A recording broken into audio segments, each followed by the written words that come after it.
live. All right, everyone. Good evening.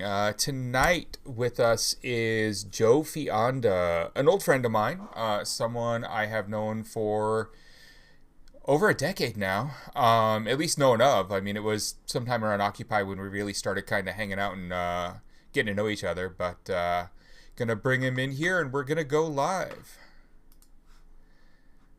All right, everyone. There is Joe. How's it going, Joe? Joe can see us. All right. So as you can see, he's in a little bit of a... Oh, and he muted himself. What a way to start. There he is. Now we can There's hear an you. echo. What a way to start. There he is. Now we can hear you. An echo and a lag. Yeah, it's your end. You have a speaker running, so you can hear the stream. You have the stream running. Mute the stream. And then only look at Zoom and only listen to Zoom. So how do I mute the Twitch? Twitch? Oh, I have Twitch open. I'm an idiot. All right, audience. All of us, even the techie types, do this.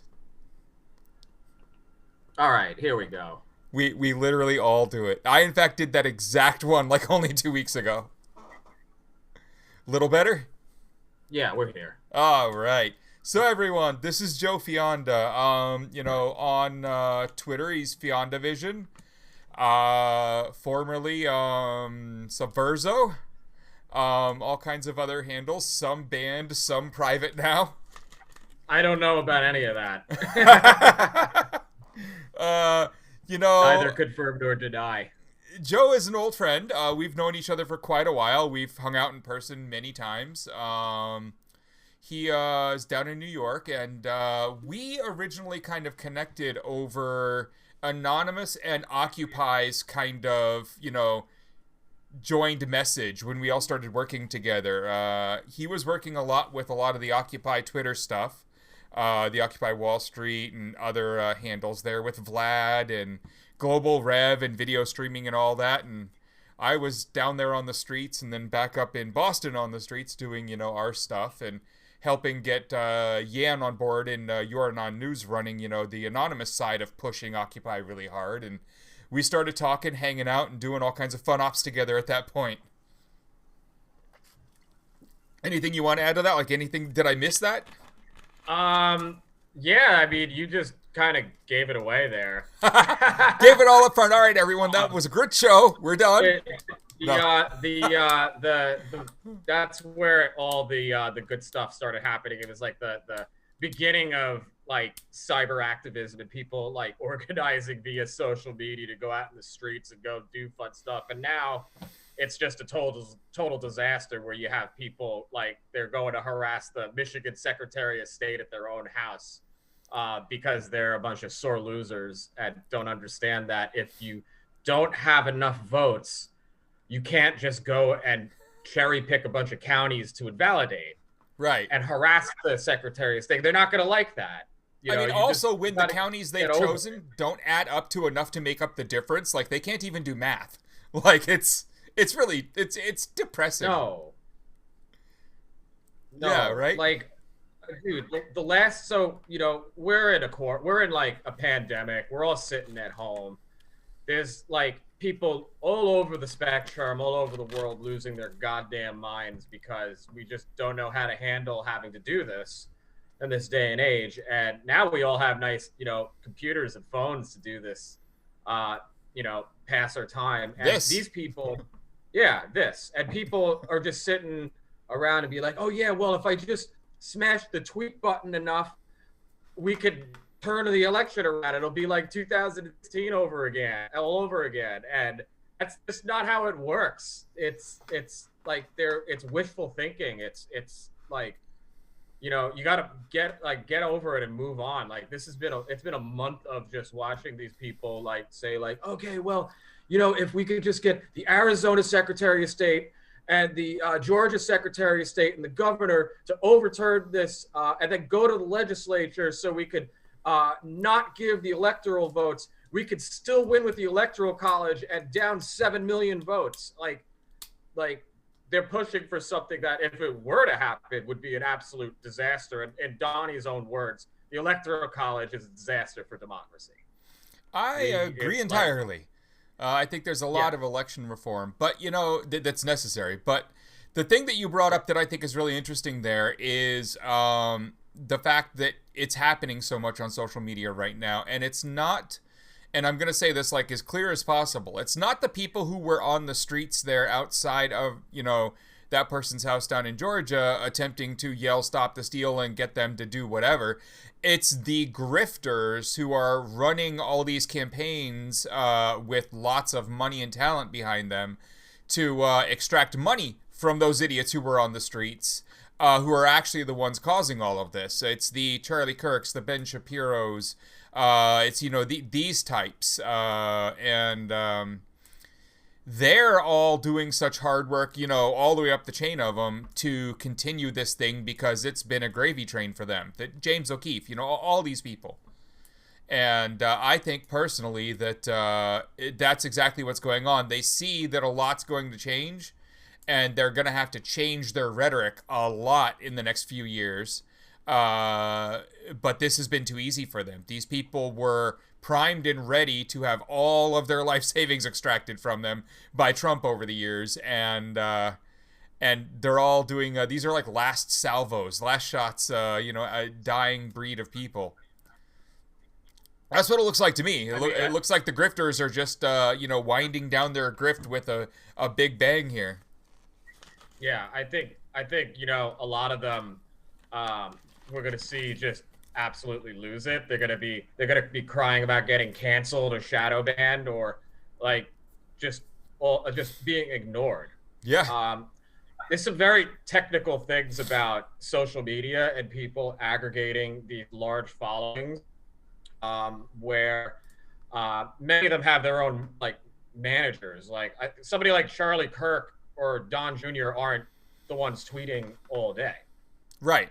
And same with like your Turning Point and like all these organizations, and they're just like, well, if we just shout loud enough and get our Twitter followers and then get all of the stay-at-home moms to share all these posts at Facebook, we could recreate reality. And they're gonna have to come to a point where it's like, dude, you lost. Nobody wants this shit. Nobody wants what you're advocating for. We have like almost 300,000 people dead from something we could have easily stopped if we had a mildly competent government. Like, the only thing you guys have are a cult of personality and a bunch of followers that you've psychographically targeted to say, like, okay, like we like Cambridge Analytica finding like the most racist people and putting them all together in one place, and then feeding them exactly the content they needed to get them to give up everything. Right. And at a certain point, it's like you got to come to a moment where, like, okay, it's over. I don't know how to shake people out of that. Like, I gotta say, I don't think it's over. What I think instead is it's changing, because remember, 74 million people voted for this fool. We are like directly split in half, right? Like right down the middle. 7 million more. Yeah, I mean, in terms of 300 plus million people, does that really matter? Like if it was 40 million, I'd be saying, all right, there's not a direct divide, but like this is close enough that margin of error and all that. What was the turnout? It was a little lower than like 60% if we're going at 330 million people in America. Yeah, I mean it was huge for our average turnout. 81 million for Biden, 74 million for Trump.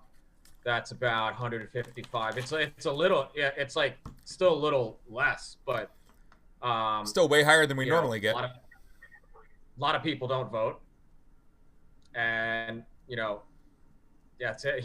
Thanks to disenfranchisement, a lot of people can't. Yeah, and a lot of people, they just vote based on what they see on TV and their or on the internet. They're, like, it's even easier on the internet for people to believe what they want to believe and follow, the rabbit into whatever hole they want to.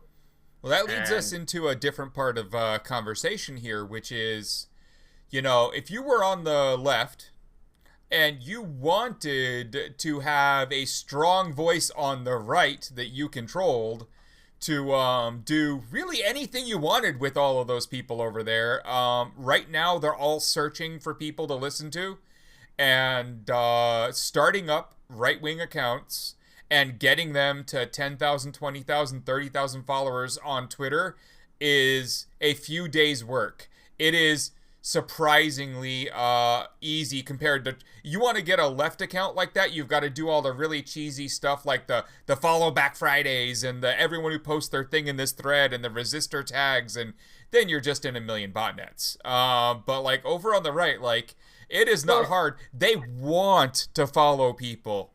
And you could do some interesting things with accounts like that. The grift is strong over there, and they'll fall for pretty much anything. yeah, I mean, right now, like they've all been conditioned to believe that Trump has been unfairly treated.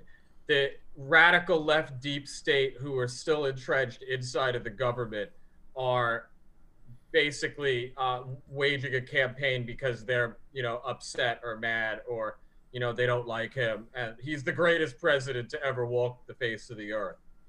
And there are millions of people in that void that believe that.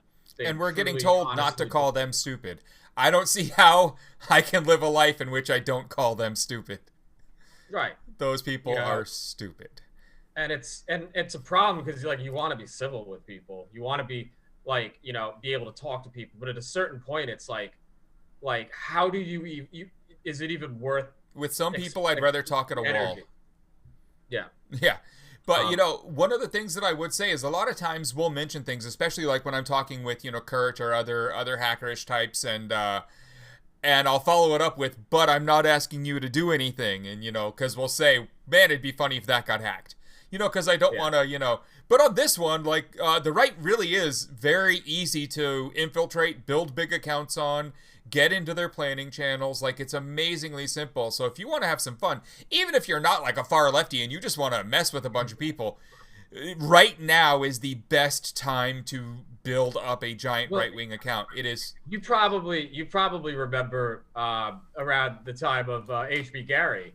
Yeah. And Cass Sunstein saying, coining the phrase cognitive infiltration.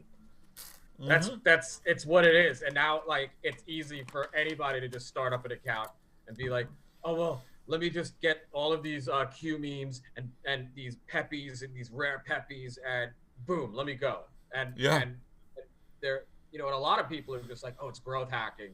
You know, if we get more of these accounts on our side.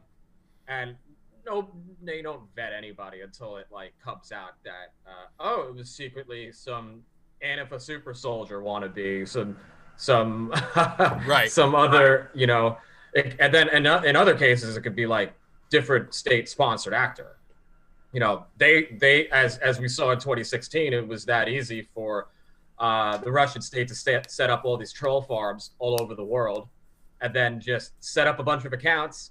And then go and pretend to be like Joe America guy.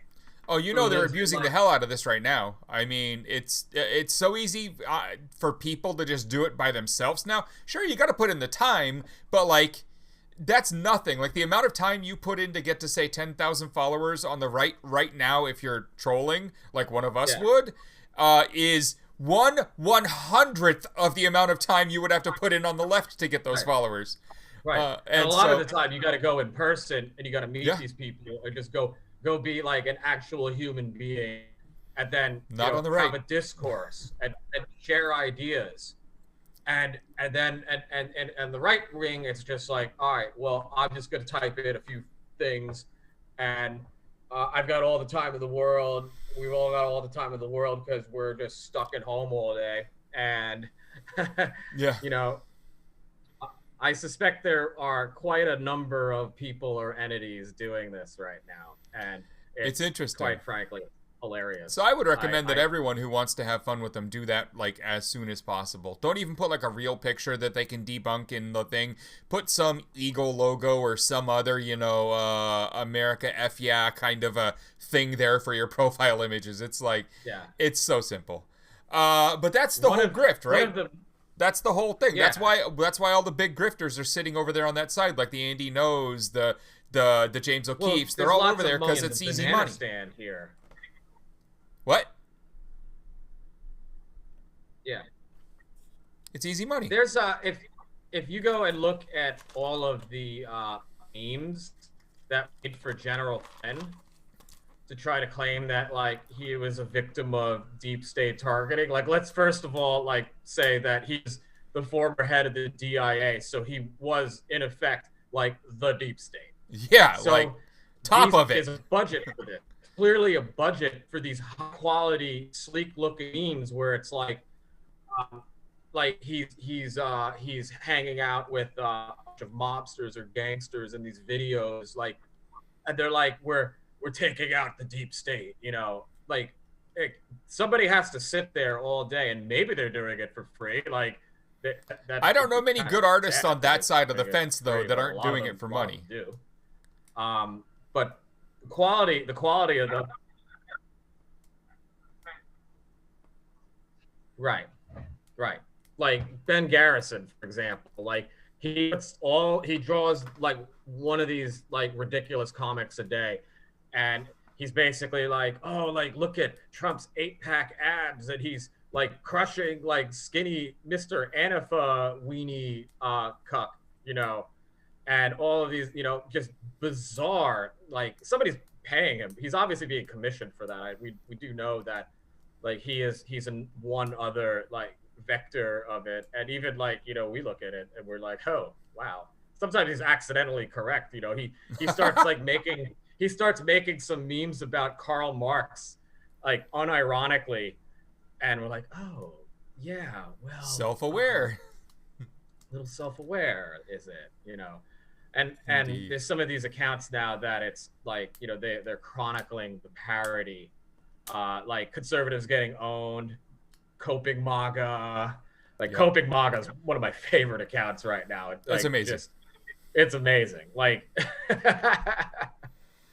so the grift is easy on the right. If anyone wants to go do that, by all means. I still, for some reason, haven't been able to convince myself to go take all their money, even though I am so poor that I paid rent today, like 7-8 days late. Like, and I was lucky to make it this time. It was close. But I'm still not going over there and taking their money. But man, if any of you have a little less scruples, it's really easy. And I have a donate button. So like, hey, I mean, we all win. But yeah. So one of the interesting things that happened during all of this. I've given it a lot of thought too. Right. I've given the whole like, well, how would you insert yourself into this grift and then like successfully convince these people, give me your goddamn money? Yeah. Like I'm clearly not cut out for OnlyFans, so I have to be a little more clever. Yes. And I don't know, you just don't look like a righty to me. No. You don't have that look. You look like one of those New York liberal elites. Like, what does a New York liberal elite look like? I'm still like. I don't know. This? Yeah, right. Well, I mean, you've got like the sweater with the hair with the graying. Like, you got this professor vibe. If you put the right hat on, like, right. Like. Give me a pipe. There you go. See, that's the thing. I knew there was a piece missing. And a ball glass, so I could put some like cheap bourbon. Yeah, I don't think any right wingers would believe you, but online they will, because they don't need any proof at all. Yeah.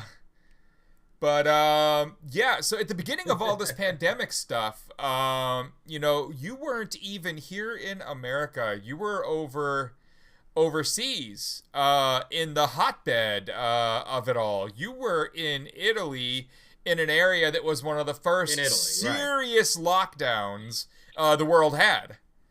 And you were in one of those areas where they like locked down city borders, weren't you?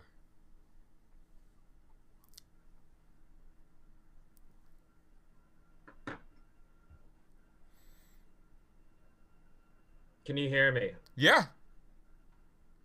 Oh, shit got like. Okay, you can hear me. Yeah, so I went over to Italy because I was supposed to go and meet a couple of, I guess, high-profile journalists, so we could talk about this sort of global radicalization by the alt-right, which it's like it just branches out and it's in every country. And when I got there, like it was about February like 18th. That's when lockdown started happening, and there was like at that point like a lot of people had no idea what was going on, and all of a sudden, like I decided to go to Carnival in Venice. And by the next day, the authorities in Venice were like, "All right, we've got to shut down the Carnival because everybody." And I ended up getting like a mild case of it, and so I ended up quarantining for 14 days, which wasn't bad. I was in a rather nice spot. Yeah, you could have been somewhere worse. Right. And by the time 14 days were over, the stuff was it was starting to pop off in New York and all over Europe, and then people started to panic, and all of a sudden it's like, all right, we're shutting down. Like the Prime Minister Conte started implementing the lockdown measures, and by that point I couldn't even drive to the airport or take a train to the airport. So then I was stuck in like a village north of Venice called Bassano del Grappa for 3.5 months before I could actually like leave and go somewhere else for like a couple of days. Bassano del Grappa is actually where Hemingway spent the 1918 pandemic when he was an ambulance driver in World War One. I was hoping you'd mention that because I thought that was funny. I thought,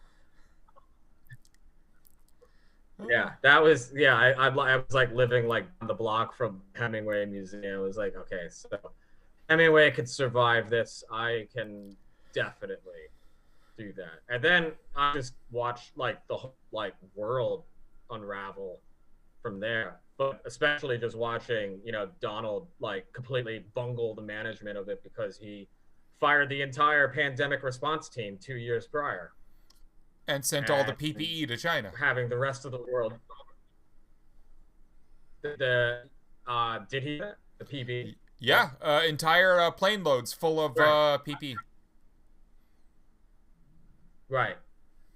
So he clearly had no idea what he was doing. This was like right after impeachment, and I remember he was like, "Well, impeachment was a distraction from me handling the initial onset of the coronavirus." And it's like, dude, you fucking fired the pandemic response team. Yeah, you handled nothing. And like you did absolutely nothing.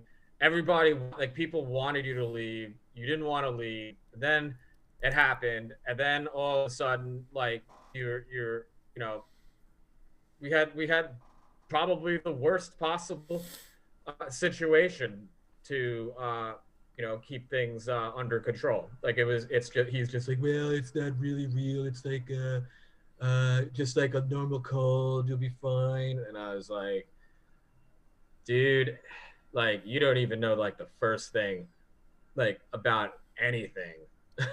Nothing. Let alone how to mitigate a virus or whatever. Like you think vaccines cause autism, Donald? Yeah, he is a problem, specifically when it comes to the anti-vax movement, because they are a lot stronger at this point. And I had a funny thought earlier, and by funny I mean like, oh shit. We've got a vaccine coming, and my thought was, I wonder what the number of anti-vaxxers it would take to not take the vaccine to keep us in lockdown. Like, how many people need to ignore and avoid the vaccine for us to remain in lockdown? And are there enough of them? Just thought that was one of those things where I don't really want to know that number. Oh, yeah. I don't know, man. It could the anti-vaxxers could be as high as like 30% or 40%. Um, they had an interesting thing. Like it's a prevalent thing everywhere. Yeah. In Italy, in Germany, in the UK, hippie granola types, who think that it gets these ideas get like injected through these new media apparatuses where they're questioning like, well, vaccines will injure you, and you're gonna get autism, or you're gonna get like brain damage from the thimerosal in it, and it's like, dude, Yeah. And then you have stop. the other Like side, the it's Q side, which is they're going to inject yeah, like little quantum, chips in you and ugh. right. So, Right. Yeah. Nano chips. Like yeah. I would love those nano chips, because then I could become like, I could program myself to be Right? like, Yeah, please give me a something. superhuman and live for 1,000 years. So Yeah. you made it back And we over had a here, which was a whole nother chore, right? Like, how did that work? Like, did you have to get like clearance and quarantine when you got here, or were we still not under any kind of quarantine? well, I was supposed to stay home for 2 weeks straight, but that, kind of didn't really happen. Um, Super I came spreader home Joe after, here. yeah. So I did want to point out also, like, because the anti-vax thing in Italy is a big thing. Like, there's the member of parliament for the constituency in Bassano, a woman named Sarah Cunial, is like the biggest anti-vaxxer in Italy, Oh. and she like tried to go to the beach and tried to go do all these things, and got like caught by the police, and she was harassing the police. Like, they'll tell her to go home. She's like, I'm in parliament, you can't do this to me. And she started like with she's a anti 5Ger too. Oh, So of she's course. like, you know, there's a group of people who are like, well, the 5G, it's gonna give us like brain damage and all of that. And I'm like, wait a sec. Now, you clearly didn't take a physics class to know that 5G on the spectrum is actually less dangerous than waves of visible light. Yeah, like they don't So, understand these like, things. number one, it like this, like the anti 5Gers exploit like a lack of intelligence or lack of scientific understanding and get people to believe this shit. And it's like, hey, if you took like a remedial physics class in school, you'd understand that that's not true. They're like, But okay, well, instead, they maybe, read someone's blog from like some foreign country who's feeding yeah, disinformation in and call that research. yeah. And then the cherry on top of that is that uh, she does this whole speech in front of Parliament, and then all the crazies online are like, "Yeah, awesome, Sarah." And then Andrew Anglin and Dale Stormer writes this glowing piece about her, saying like, oh, she's a great new voice for Italy. I'm like, oh, I get it now. It's more than exploiting racism and Nazism. Like, you're just trying to accelerate These the people. downfall of I just civilization I by yeah, I don't know how you're dumb enough to believe any of that. I will never understand yeah. how they get there. But here we are. It's the world we live in. It So is anyway, divided. I came back in July. Yeah. Oh, what a time. I came back in July, and it was I didn't get like thermometer. I didn't get like they didn't put the gun to my head to take my temperature at the airport at JFK. They just were like, all right, here, we'll call you like every day for 2 weeks. Didn't seem like, this was about the time where like there were protests in the streets every day after George Floyd happened, and watching that happen from Italy was astounding. I know we've been a part of like a lot of Yeah. movements and been a lot of places, and to see the live footage of the third precinct in Minneapolis getting Yeah. burned down, like my jaw was on the fucking floor. Like, I couldn't. It was And one of those yeah, moments where you just like I went to ground. Like I went out to multiple of these places. So like I was in Chaz. Like I've got, I was there when Tiny Tuisi and the Patriots para people all showed up to harass everyone. Like, Tiny and Joey Gibson and all them, and walked right over like, "Hey, Tiny, Cole, Joey, how's it going?" Right before they attacked a guy and knocked him to the ground and pulled all their guns. It was really crazy times. Oh yeah, the crossing state boundaries while you're on probation to engage in armed robbery in a riot. Yeah, that was the fourth state. Tiny. That was the fourth state Tiny had actually come up like and chest bumped me. Two of them he punched me in. So like, I mean, we have a history at this point. Yeah. All right. It's like you punched me like on the other side of the country. While Rhode Island was the last time you hit me, and you're still on probation. Like, it's like you want to say like this whole like restorative justice and dismantling the carceral state and everything, but it's like, dude, you're going from coast to coast, like fucking attacking people, like you're an outside agitator. Yeah. Your movement, like you and Patriot Prayer and Proud Boys, you guys fly around the country to go and like have your little like male chauvinist supremacist groups where we brawl with everybody and brawl with the we smash sissy Antifa cucks. I know, like but so I've been watching a lot of footage because Rod Weber, who is freaking awesome, everybody, is working on a documentary about the dumpster fire of 2020, and it's been one of those that has kind of done. I spoke with him. It's done what good documentaries do, right? He started it about a thing, and then it slowly became something else, which every good documentary, I think, goes through that phase, And so today I got to see the trailer. I spoke with him last. Yeah? I spoke with him last night for like 2 hours, actually. Nice. Yeah, I was on the phone with him today working on distribution. Fun stuff. But yeah, I think you guys are going to love it because he, like you mentioned, the third precinct, right? He was standing there. Some of the video of like that thing on fire is his. Like, he was there in Minneapolis doing, this work. And then he actually flew out and met me in Seattle for the CHOP, the autonomous zone there. And he was actually there in Rhode Island when that went down too, and in Philadelphia. Like almost everywhere that I've run into the Proud Boys and Patriots Fund in some kind of a violent way, Rod's been there to film it. Yeah. Well, good. Somebody's got to do it. I know, right? He's an interesting one because he's like performance art out there. And so I really enjoy having him around anything we do. You guys are going to love the documentary when it comes out, however it ends up coming out. The thing we're working on right now is getting... he's trying to get it onto streaming because like normal documentary type stuff, you get the circuit of all the film festivals. And so you build a documentary, you get it to some of these festivals, the streaming services, the production companies, the financiers, they all go to these things, or, well, most of them send representatives to them. And then they pick out a few and they bring them to the real services for the general public.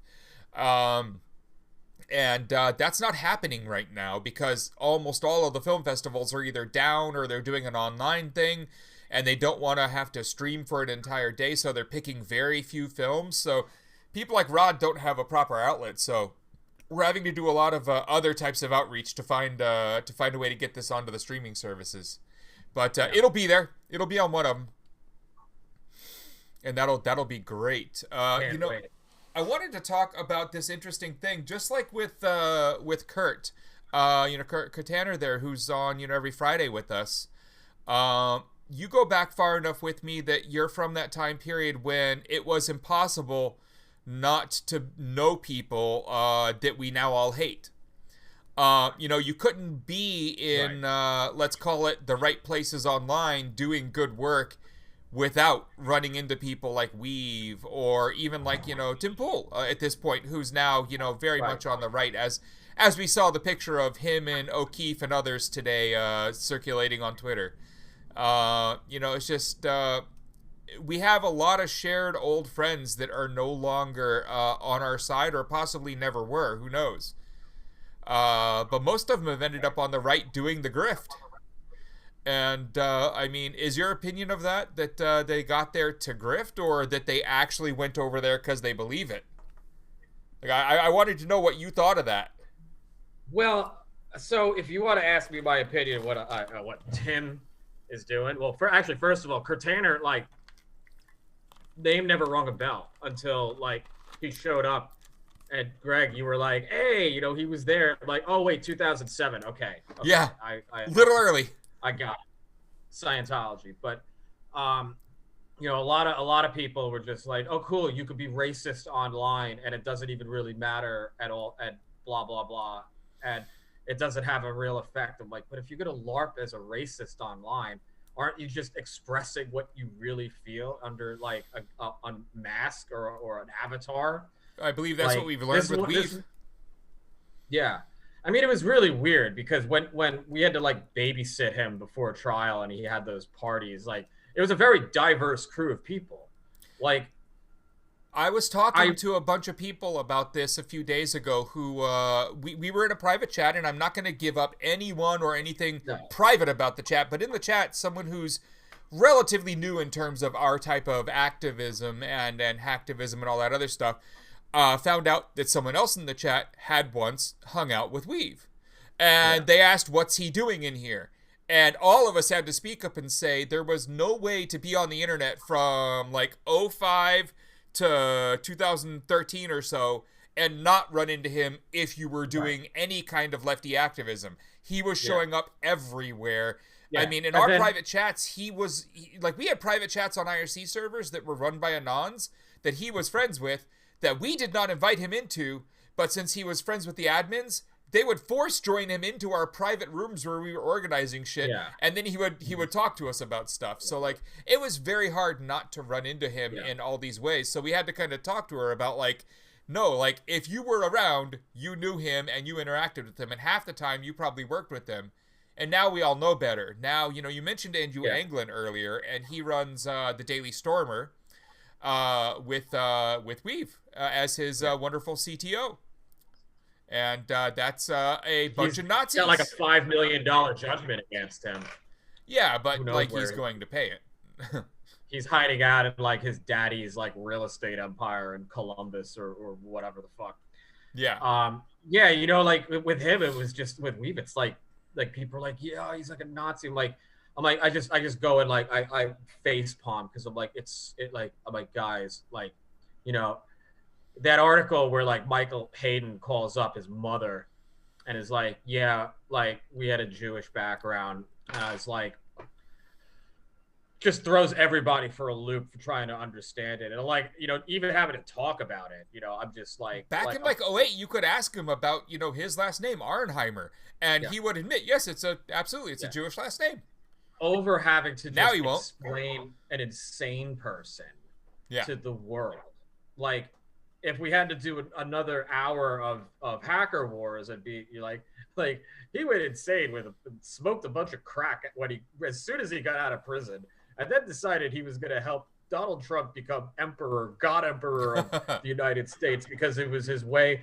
It was the easiest way and the most destructive way to destroy the United States in revenge. And that's exactly what I laughed at it. Want. Yeah, and I laughed a little bit, and I was like, wait, if anybody's going to do it, it's him. And, you know. So this comes up because Joe was producer on the Hacker Wars. And you know, the Hacker Wars it heavily involves Weave, of course. And I was there for all of that. I show up in the documentary a couple times. And it's one of those things where you're watching a guy descend from just talking about free speech and trying to prove his free speech to everyone, and then slowly he goes from I'm fighting for free speech to I'm a real Nazi. But like, I watched it happen in like over a 4-year period to the point where he went from I'm not a Nazi and I don't believe any of this, which he would say very publicly, to the end of it where he's got a giant swastika on his chest. Like, and watching the descent of it was just the craziest thing.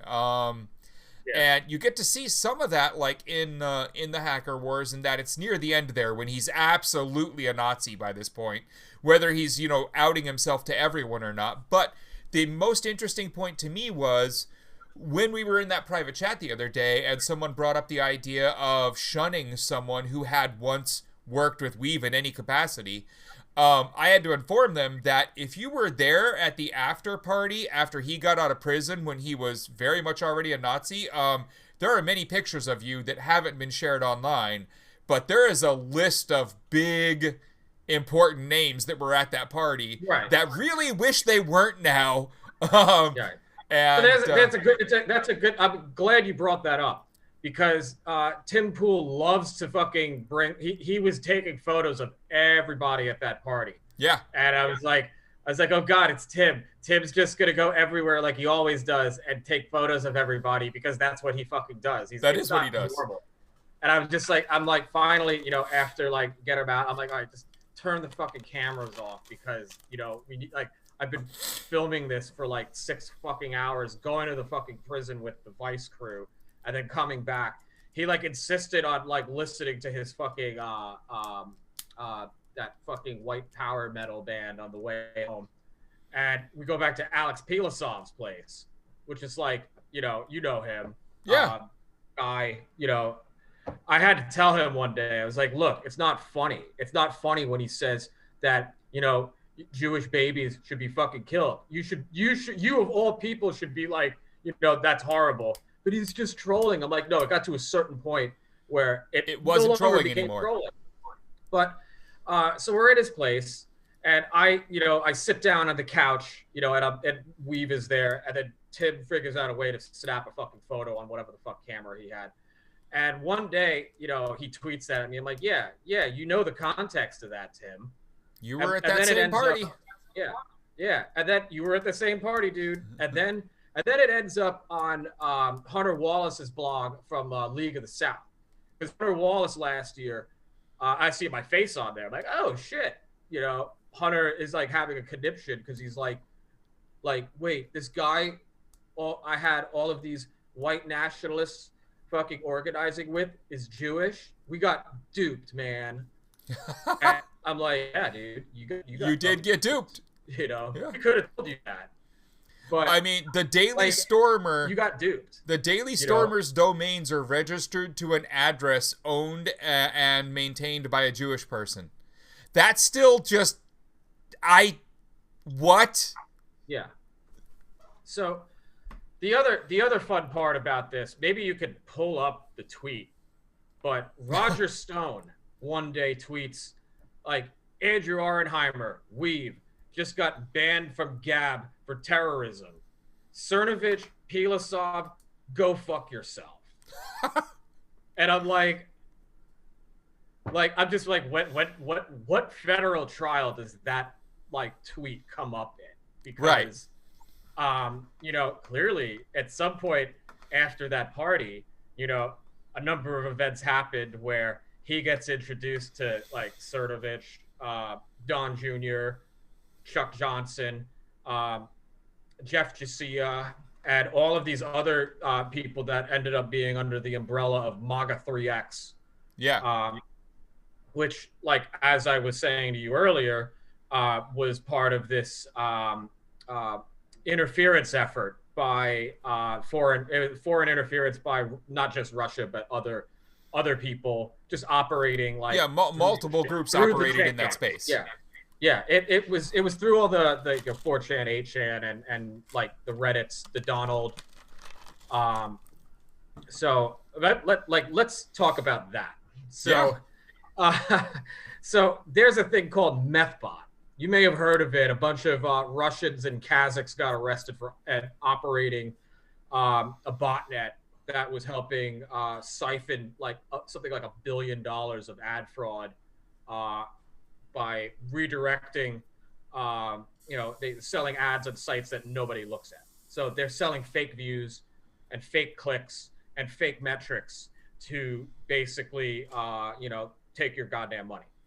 And it's still, there's many iterations of these botnets. So all you really need are a couple of like ad tags to just launch into it. I've been looking like the last 2 years at websites, like garbage blog websites, that nobody could possibly read, but because a bunch of Twitter handles just share and spam the fuck out of them, Yep. they insert domains in between the like when you click and then you travel to the website, and then manage to get like an ungodly Alexa ranking of like 462.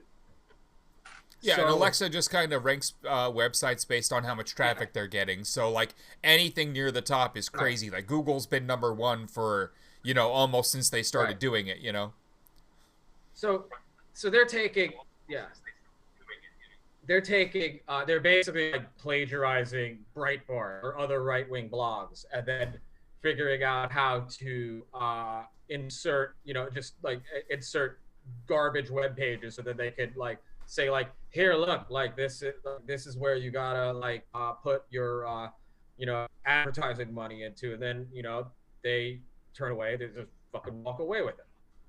So a number of other fake news websites were involved with, they were hosted on services associated with Alexei Gubarev and Webzilla from the Steele dossier. So there's been for the past 3 years this litigation where Gubarev has been suing Christopher Steele and Orbis Business and BuzzFeed and all these people saying like, no, this never happened. You're just mad that you lost the election. It's fake news. You're like, it's fake news about fake news.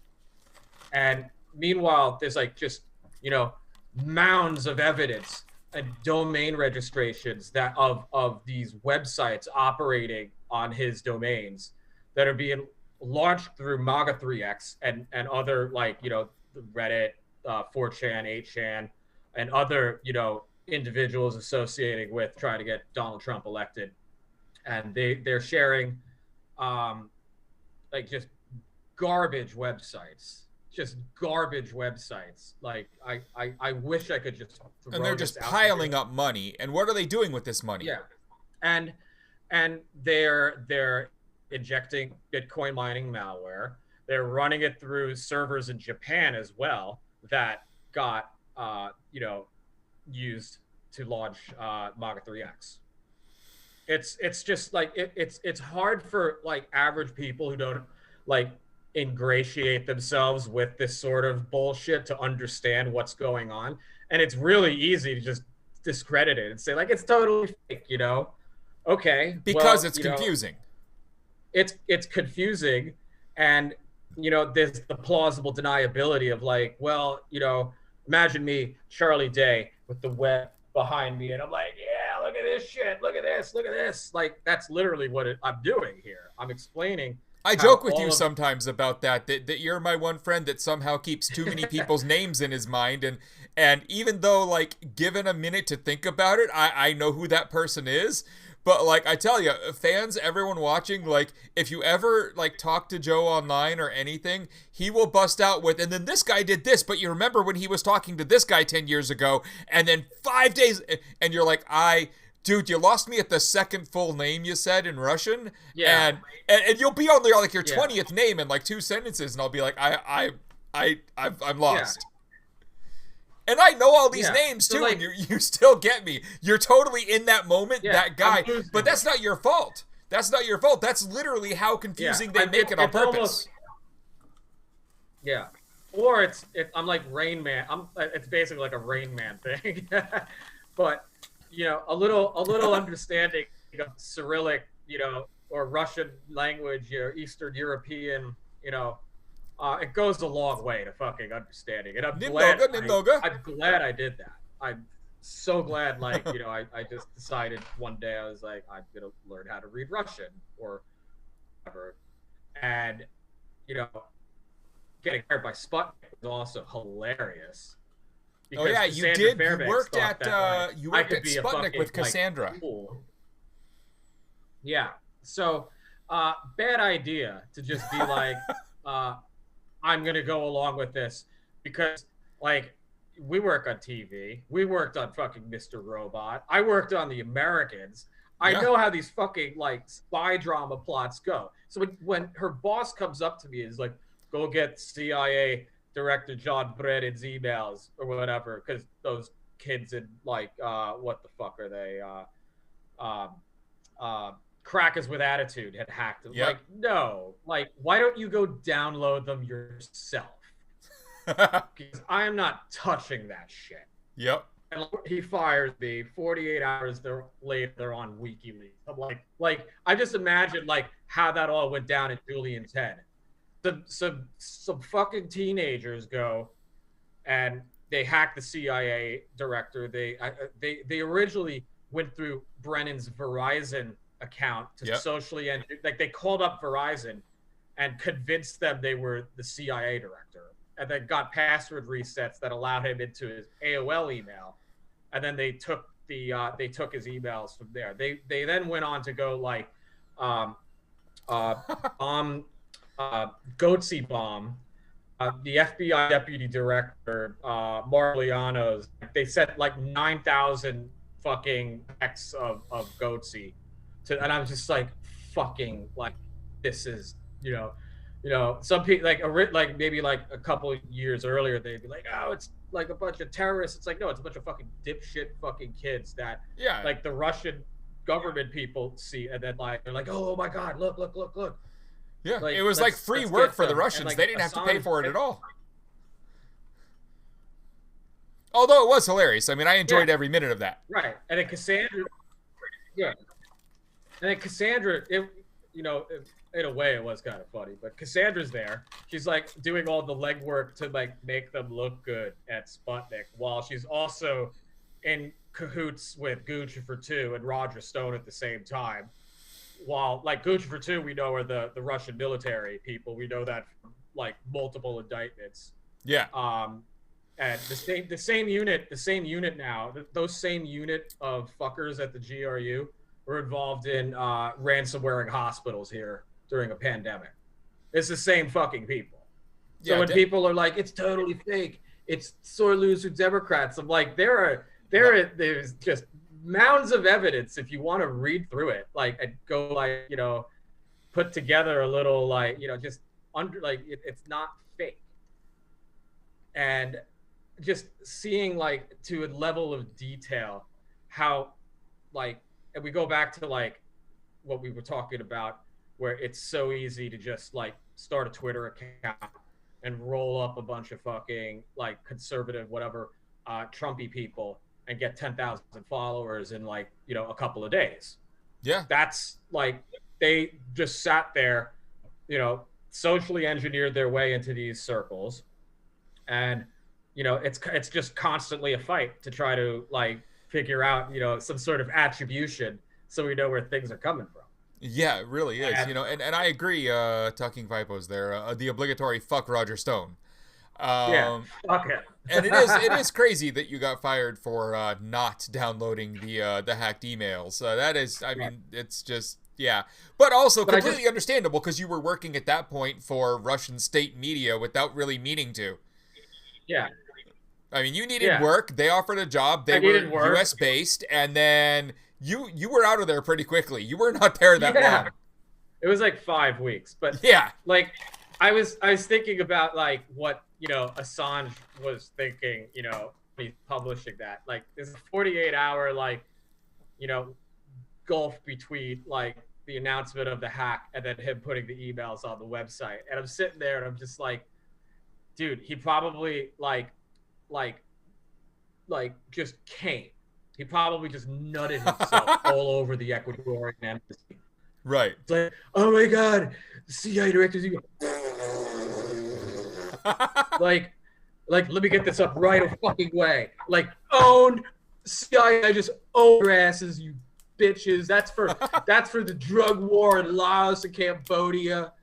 Fuck you. And then like the Russians are just sitting there, they're like, yeah, that's what I like to see, like, and whoever else in the world who's like just reveling in like exploiting that sort of like flaw and madness. But it was his personal email. It wasn't like they had hacked into like CIA headquarters and downloaded like every secret document in like fucking existence. They were just really like, well, got you good, man. And I sat there, I'm like, am I going insane? A lot of Did those this really personal all emails, happen? though, have a lot of fun stuff. Like one of my favorite emails that came out of WikiLeaks that is useful now Yeah. I it mean, I is from didn't. the Podesta emails. You know, it's the one where Neera Tandrin Yeah. calls all the people over at Think Progress, which she was kind of in control of, crazy leftists. Um, and now she's, of course, Yeah. going to work for Biden. After union busting them. Of course. Yeah, but so some of Yeah. those emails are quite fun, although I totally agree with you. Like all of the stuff that happened, the narrative about Seth Rich that got amplified out of that, completely bullshit. Like journalism malpractice on a scale that is like like I know Barrett's talking about doing a journalism malpractice wiki for Project PM now. Yep. And like that's just like the ultimate case study of like, I a mean bunch of that did idiots cost who are like, Fox well, News let's just rumor $7 million. monitor. Yeah, they paid $7 million so they didn't have to depose Sean Hannity. Yeah, yeah. For anyone And then who does know, yeah, they were trying to depose Sean Hannity for that one, and Fox News paid off Seth Rich's family $7 million yeah, to leave Hannity alone, basically. yeah, yeah. And So then wow. and then later with the fucking what do you call it? Spirit cooking, where like Podesta out with Ram and footage like that, like they get naked and they fucking take all this wax and they pour it on them and they hail Satan. And I'm like, this is a typical night in fucking like Bushwick. Yeah, like there's parts of New Like York cool. where Like what that's else? the average evening.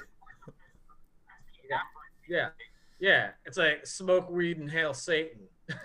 And we, and they extrapolated it to be like, well, it's a pedophile conspiracy of like, they're trafficking children, state to state, to fucking country to country, to blackmail world leaders, and they got the whole conspiracy wrong. They got like they pinned it on like people who had nothing to do with that, because as George Nader, the Lebanese guy who was working with Joel Zamel of Wikistrat, Mohammed Salman and Mohammed Ayed of Saudi Arabia and United Arab Emirates, putting together that second treason meeting with Eric Prince and Russian sovereign wealth fund guy. This is all in the Mueller report. That Yep. guy was literally caught by Mueller's people bringing a teenage boy into the United States. Like that guy was actually, trafficking children and working with Donald Trump and all of that.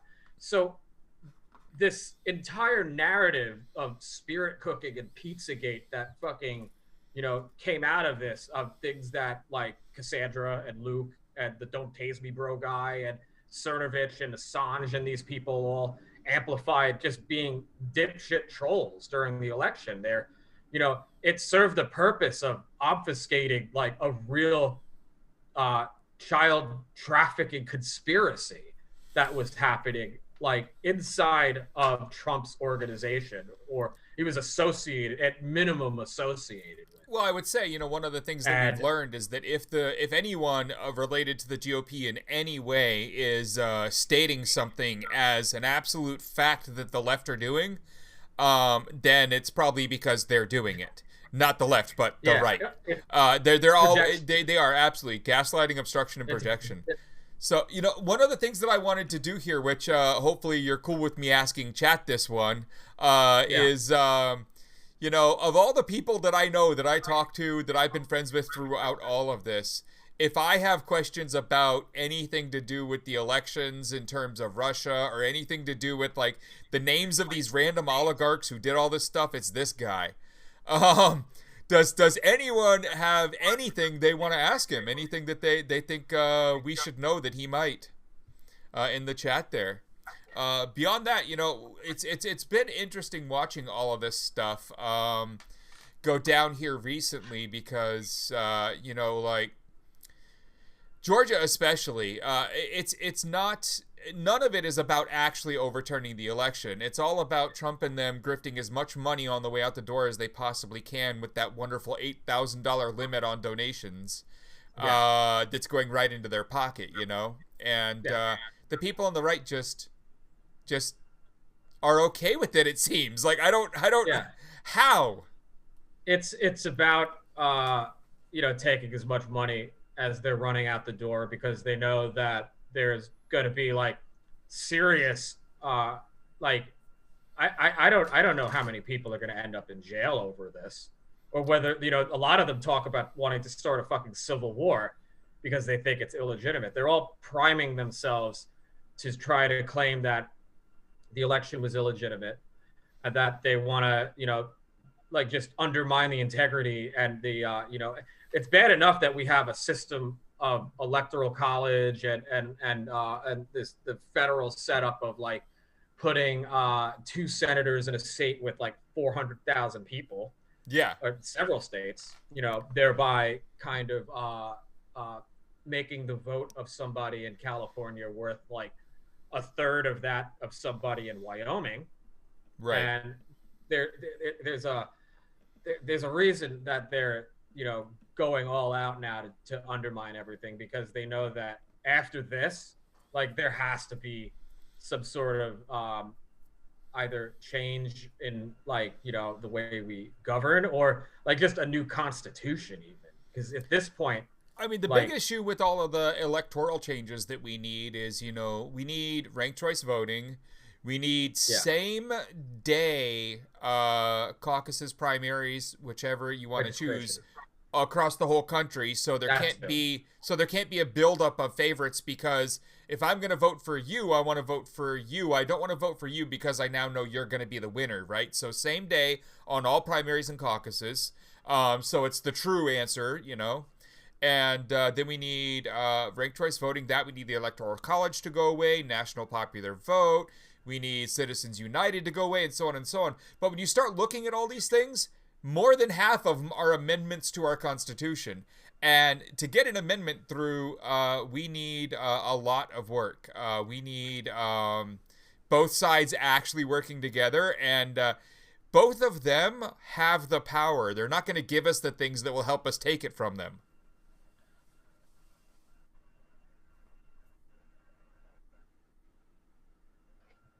We have a little delay.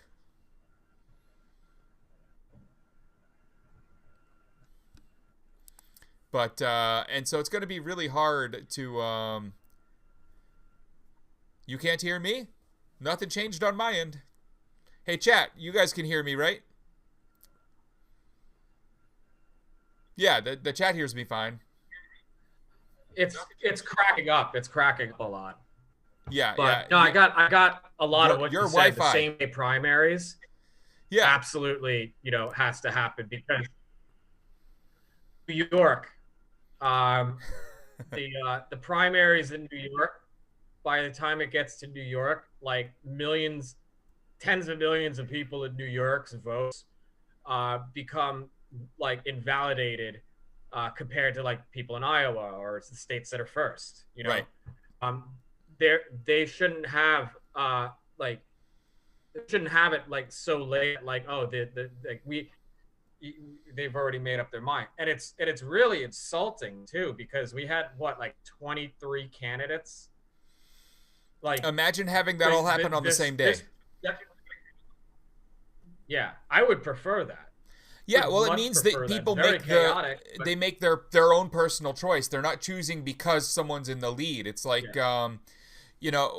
but the thing that I had said that I think you missed, that I hope you can hear now, and Tucking Fipos there was right in the chat about the solid Occupy vibes on that one, was that in order to get this change, in order to get the Electoral College dealt with, the national popular vote, the ranked choice voting, and so on, the laundry list of changes, more than half of them are, they require amendments to the Constitution.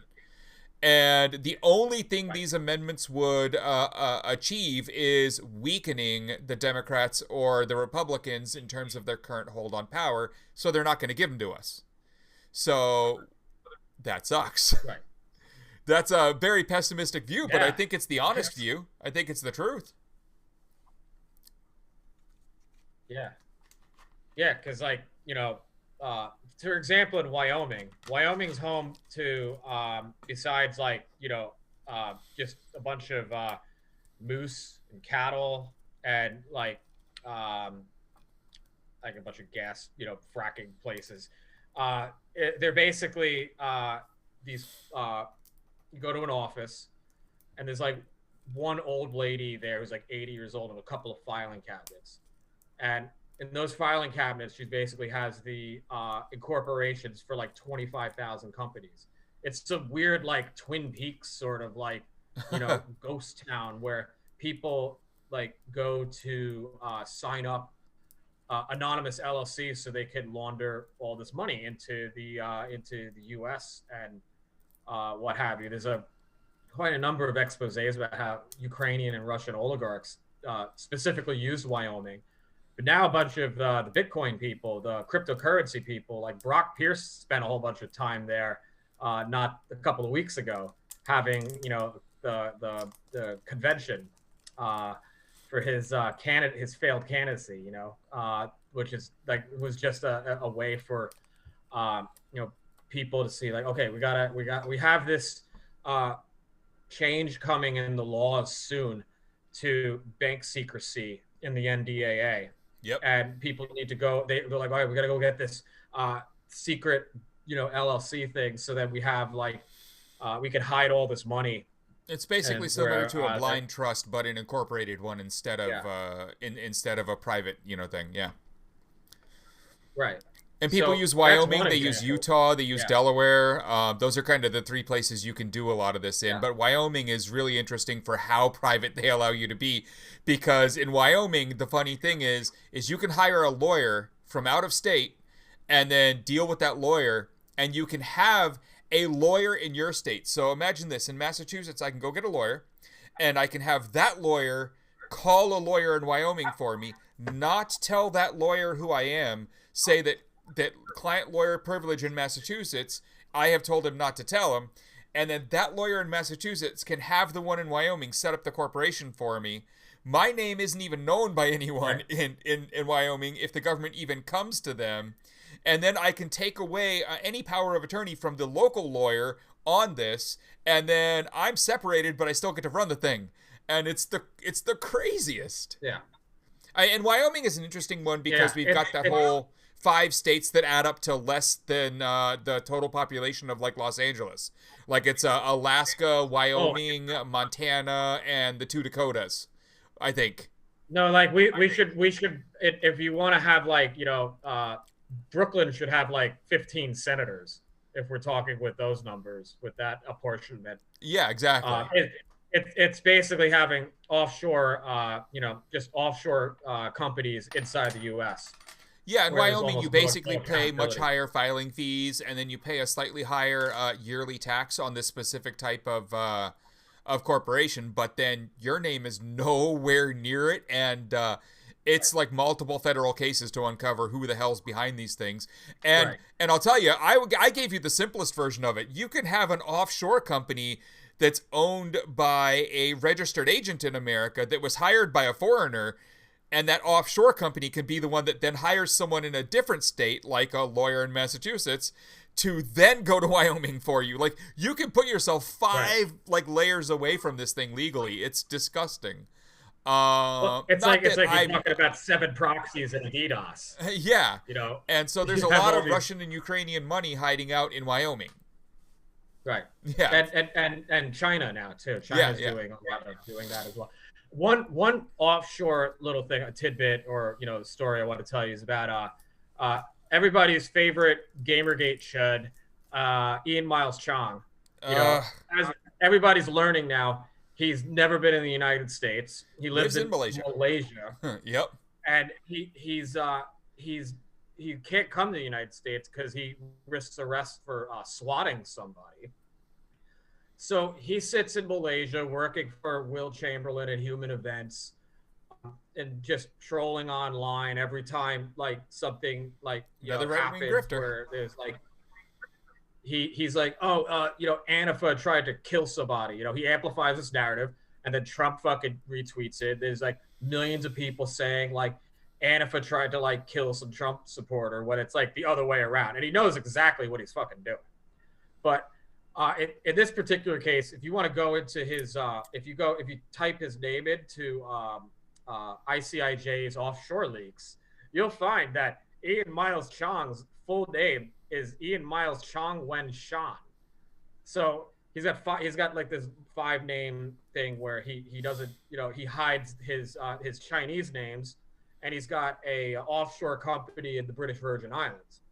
We don't know what the fuck it means or what it does or like how he like who's paying what into it, but it's there. And yeah, people should go ask him. I'm sure he'll tell us. I tweeted him. I'm like, hey man, like, what's up with this, man? And of course he blocked me. I'm like, cool, awesome. I'm surprised he hasn't blocked me yet. I called him out for fraud. I was talking to someone who he worked with in the past on a website, editing for them.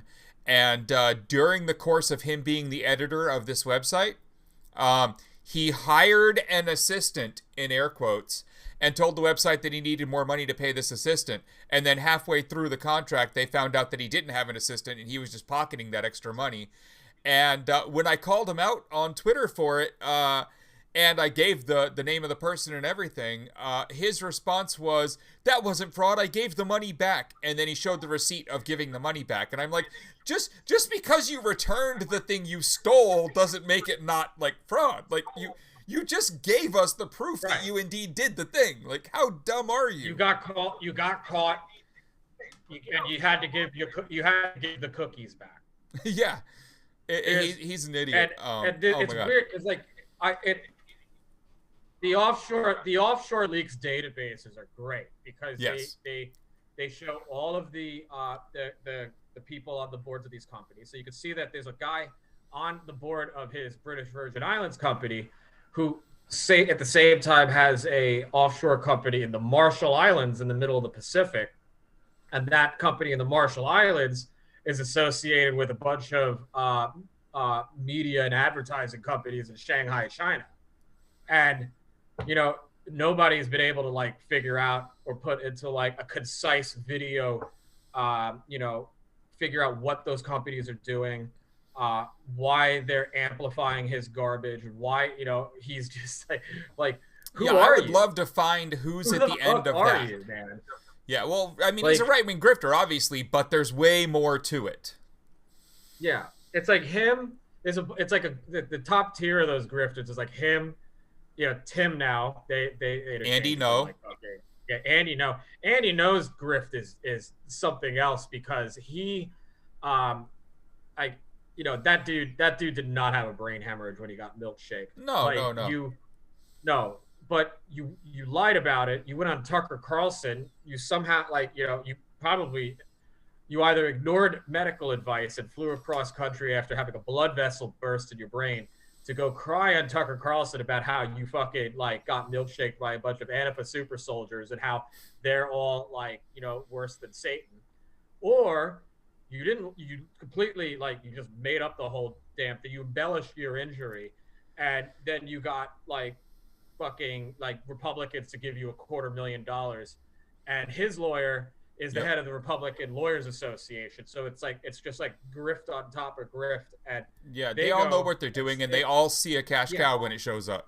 Yeah, they're going and saying to like Congress and Ted Cruz, like, we need legislation to make Antifa a terrorist organization. It's like, hey, remember who else did that? Like, I don't know, about 80 years ago, criminalizing the opposition in the country before putting people on fucking boxcars to gas chambers. Oh, yeah. The fascist Nazis.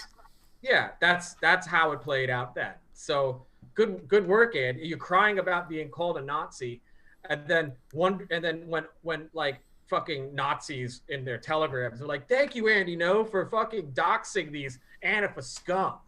It's horrible. But You again, want it to all pretend leads that, back like, to that whole grift. I mean, the right is just too easy to grift, and people like him. I mean, he made 250. If people don't know, Andy No from the lie about the milkshake got $250,000 for the brain yeah, hemorrhage he did not have. yeah. If he sued me for fucking like slandering him on your show right now, I'd be like, hey, like, show me the fucking like Yeah, the medical records so we can settle this, so we can yeah. settle whether or not you're lying, because like, I'm not a doctor or a lawyer, but I've I been, think we all know what happened there. we've both been knocked in the face pretty fucking hard to know Yeah. that and getting milkshake like that, he did, like, we've been fucked up worse than he Oh, yeah, has. yeah, yeah. Like, oh my god, like the amount of force you would have to like burst a blood vessel in your brain. It's um stupid. it's a lot. It but is. But yeah, but so but people again, believe it. anyone out there who wants to start fucking with the right, it's really easy to do right now. Join Twitter with a fake account and go all patriot on them. I would say the most fun would be if you could get into all their private planning chats and leak everything, so have fun with that. Yeah. Um, There was one guy who yeah, there was one guy who did quite a number. He spent a year infiltrating the base, the Nazi group, the yep, base, headed by Ronaldo Nazaro from Russia. And after a year, a bunch of the guys got raided by the FBI because they were just like planning to fucking like just planning terrorist attacks, planning mass murders and shit. But like the one guy got into like so deep into the organization that he when those raids happened, he convinced Ronaldo Nazaro to like give him a copy of the keys, even though like he's sitting in Russia. And like right. I don't think the FSB is coming to pick him up like Yeah, no, they anytime probably soon. think it's funny. But yeah, no, like probably,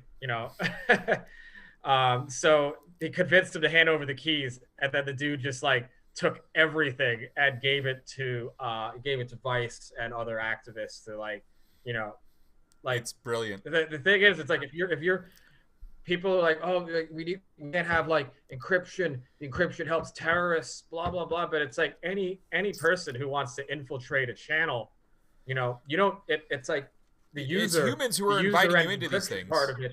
Humans are always the problem. Yeah. Yeah. Typically, that's how like the FBI did with COINTELPRO, where they were just like infiltrating activist organizations in the 60s. Yeah. But now just anybody can do it. Anybody who like just sits around and has too much fucking time on their hands can like infiltrate these networks and be like, oh yeah, look, you douche canoes, like like this isn't anonymous or something that's gonna go away. Like you think it's just gonna like self-erase. Right. I think a lot of these people, when they get radicalized and raged out, they don't understand like the permanence of the bullshit, the planning that they're doing. They don't. In chat, Tucking Fipos brought up a couple Russian names. Obviously, Oleg Deripaska and Viktor Boyarkin. Two of our favorites. As people we would want to know a lot more about. Now, one of the interesting things, just kind of piggyback on that, is when my podcast was running for a couple years there, it was 2016, 2017, and so a lot of the stuff that Deripaska was up to came out during my podcast, and I have all of those old episodes now. And I'm converting them all into video from audio so I can upload them to the YouTube. So there will be quite a lot of content on Deripaska, on Boyarkin, but on Deripaska specifically, on the various times his plane flew to small island nations like Malta, and so did people like Donald Jr. there and others to meet with him. We have a lot of content on all of that. So Deripaska has been involved in all of this from the very beginning, all the way through just basic influence over Trump to, literally helping with the election stuff. Yeah, there's quite a number. There's a dedicated community of people who follow the airplane tail signals.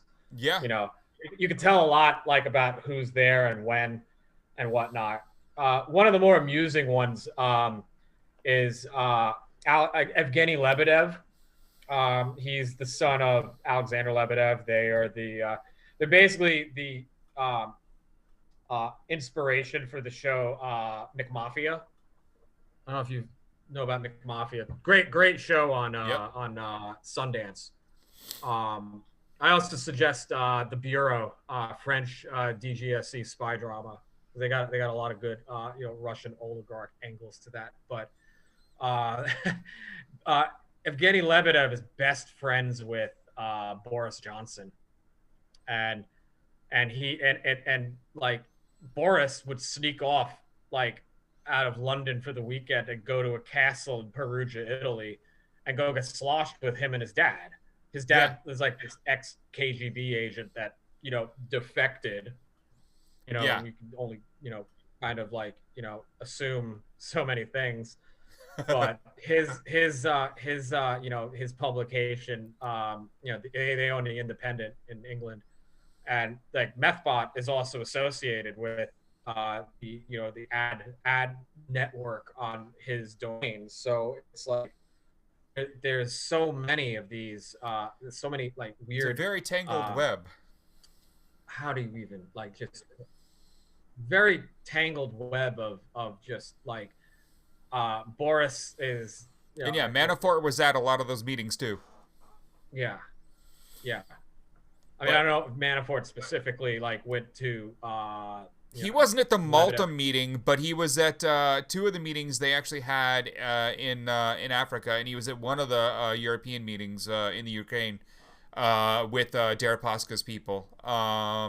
We did an entire episode just on those meetings they had of the podcast a while ago. So yeah, it was.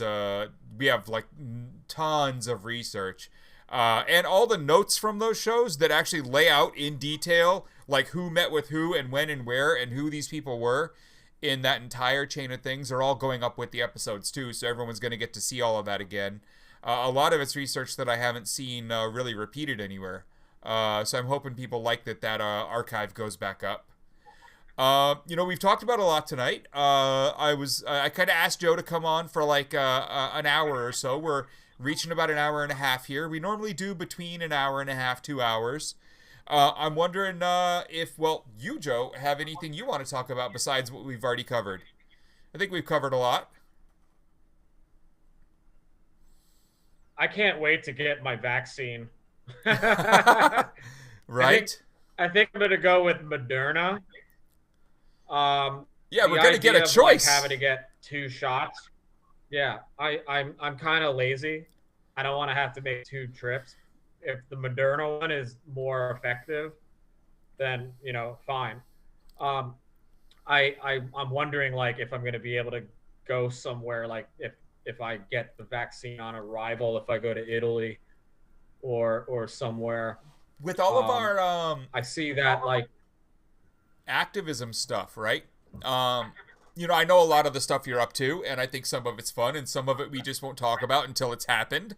But for Chad who doesn't know, like earlier when Joe mentioned like work on Mr. Robot, he actually appeared in one of the scenes, much like I did, and he worked on a bunch of other shows. You were in a couple movies, as everything from an extra to all kinds of stuff. But you're an actor. And are you still heading in that space? Are you still trying to do that? Are you like what's going on besides the activism? Well, I mean, stuff? right, dude. Right now, the acting stuff, like we like it's not even safe to do anything, right? Yeah. And all the stuff in New York right now seems like propaganda. Like, yeah. It's like.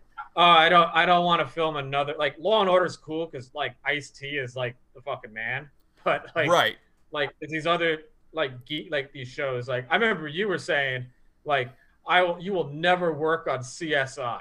Yeah, right. And, like the CSI Cyber was just like go. Oh my god.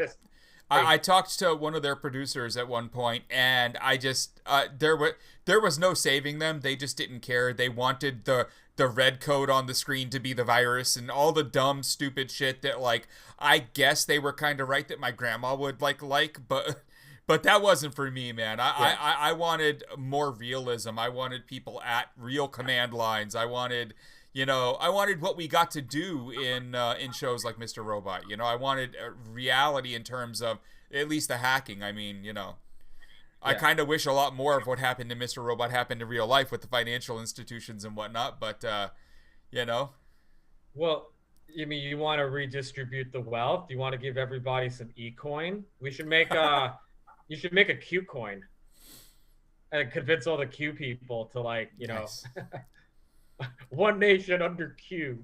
right? I believe the last time I saw you in anything related to filming, it was just you're behind in one of the scenes in Mr. Robot.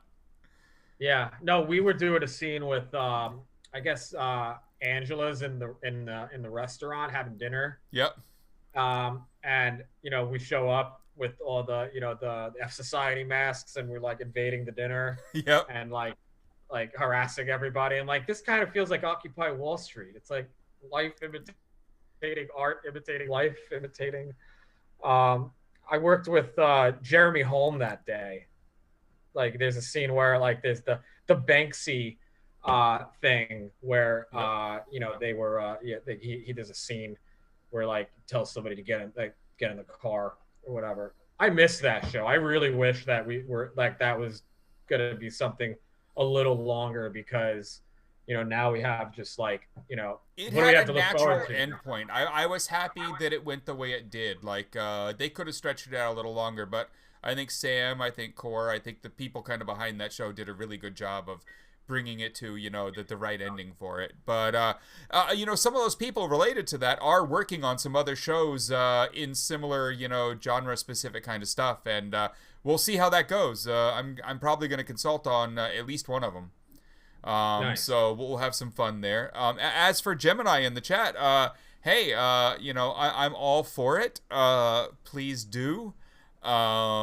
Yes, destroy Wall Street. Thank you. And please, I would love to see it. Being there on Occupy on day one, as I've said many times, the thing that always blew my mind is that we didn't actually take Wall Street and instead moved over to the park like the cops told everyone to. Well, Oh like yeah, there are some cool buildings there. every movement turns into fighting the cops, and then the same like predictable cycle of like, hey, who are the infiltrators? Hey, who are the James O'Keefe here? Is somebody from Breitbart here? Like, are Yeah. they gonna try to like say that we like pooped on a cop car or Well, it's like whatever? walking around Like Chopper Chaz, and then Andy knows there, and you're like, oh, huh. Yeah, so that's where we are now. Ugh. I don't know. I mean, you remember that the for your viewers that don't remember the Occupooper incident, Breitbart wrote this article saying that somebody at Occupy Wall Street went to an NYPD car and pooped on it. And being in New York, like somebody pooping on a cop car is like not completely like out of the like as far as like crazy things people in New York have done, or just crazy, insane people. yep. But somebody went called up the precinct, the picture of the cop car, like, hey, is this car here at this time? No, this is Bed-Stuy precinct. This is nowhere near like the park. Okay, cool, yeah. Hey, Breitbart. Hey, yeah, you lying sack of shit. Fake news. So then we were like, just the Occupooper became a thing, and like Andrew Breitbart spent like his dying days, his last days, like screaming about the Occupooper, saying that like and the people that like revere him now like kind of ignore like what a slob, and how wrong he was about everything. It was just like him and Bannon, what they ended up seeing in that like is that if they stoked conflict, it got more clicks. So if they were playing the adversary to us, Oh you yeah. know look where Bannon is now. Bannon is like trying to stoke that like everywhere that he can, you know. Yeah, he's trying Like to he's recreate those still moments they had. and he still is able to be on Facebook despite saying that the FBI director at Fauci should be beheaded. So that's you know because he's Cambridge Analytica, and Cambridge Analytica is so tied in with Facebook and Zuck and Peter Thiel that of course they're giving him the pass for that.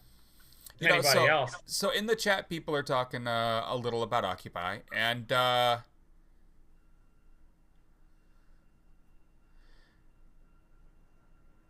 thanks, guys. The one thing that I want to say about Occupy that I think is really important that, a lot of people forget, although I don't think any of you do, is that Occupies themselves have not been that effective because the government has really learned just to kind of ignore them and shut them down and defeat them. But the thing that they did do is they brought a lot of people like us into activism and into politics. Here in Massachusetts, we have multiple state reps who started out kind of their careers at Occupy. I mean, one of our actual state reps, Mike Connolly, I met at Occupy in his tent. And now he's a state rep here, really representing the people, and he's really doing a good job of it too. Like whenever I see something come out of our state house that actually will help the people, I will find his name on it. And I think that's one of the things we accomplished. It wasn't necessarily what was accomplished in the moment. It was all of the people that got activated that might not have ended up doing what they now do for a living. The people who got into journalism, into politics, into activism, who joined up with the hacker side of it. Those are the things that I think we accomplished personally. How do you think the new Congress and new presidency, how organizing is going to go as far as just getting the government or our representatives to listen to us and filter out all of the noise?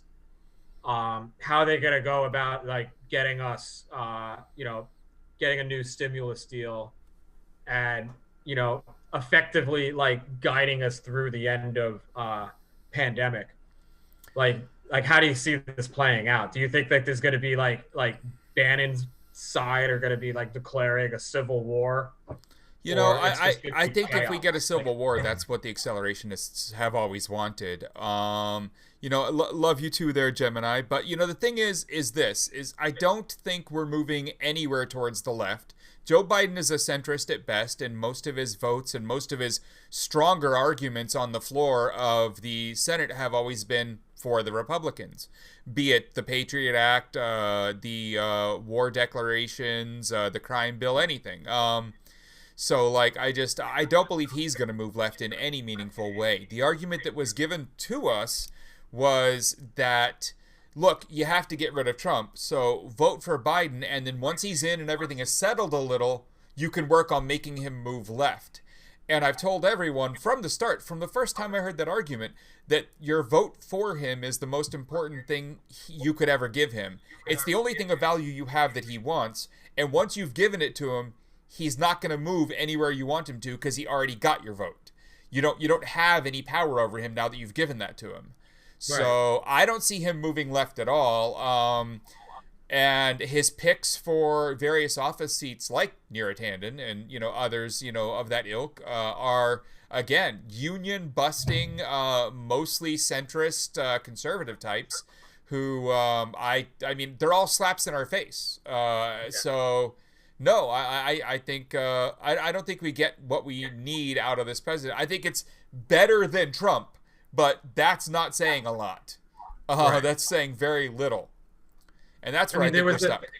There was a certain point in the primary where they all got together and they decided we got to shiv Bernie because this is the only way that we're going to be able to do this. Yeah. Bernie would have won in 2016 and would have won in 2020 if we had fair I agree. and equitable primaries. When people say well, Bernie didn't win, I'm like, yeah, do you see this ridiculous primary thing that we have? And super delegates and 50 other reasons that he wouldn't have been given it. Right. and he's got that power, and he still has that power, that base, to be like to be very influential. But like as it's as far as like who is going to have Biden's ear, who like specifically like putting people like Neera Tanden and Rahm Emanuel like next to Biden, it's just like a recipe for disaster. Yeah. Like I just cannot like envision, oh, it's going to be better than Trump. Well, like, cool. We don't have somebody like, being a human embarrassment every moment of every day. Sometimes Biden's embarrassing, but not at the same like frequency and totality that Donald is. Yeah. But you're going to have like the old the corporate people, all the people that said that, Trump was like, oh, the lobbyists, get the lobbyists out of here. They're the swamp. So like these people that we saw in Obama's administration will have their, they'll be back, Yeah. these sort of lobbying firms, and they'll lobby to like kill and water down provisions that were, like honestly, like $600 a week, retroactively doing that, is the best thing you could have ever fucking done. Like if Trump had done that, he would have won the election. It would have been a hell of a lot closer for him and possibly won. Yeah. He would, if him and Mitch McConnell didn't decide to play like fucking Scrooge McDuck, like Dickens, like dancing on people's like rotting fucking corpses, and McConnell's like looks like he's about to like lose a hand with his necrotizing flesh. But like if they had just they realized that like, hey, if we don't put all these people on the street, we don't ruin their goddamn lives, they'll like us, they'll vote for us. No, that's socialism. And that's it. And that's not socialism at all. That's not what that is. But that's just human decency at this point. Yeah. But, Talking Vipos is completely correct. That is the one thing that midterms are for, and we're going to get to hold this over him. I personally, being a far lefty when it comes to my politics, being very progressive in terms of what I believe and what I want, I would like to see the squad expanded to like 200 people instead of the between 5 and 7 that you could kind of claim right now. A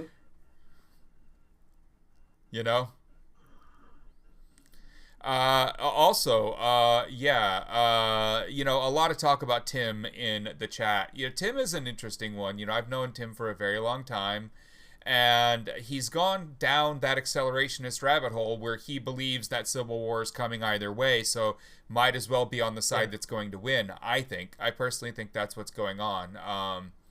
In chats we've had, that's what it sounds like. Either way, so might as well be on the side that, in chats. Yeah, I think like AOC, she's great. She engages people. She knows like what we need.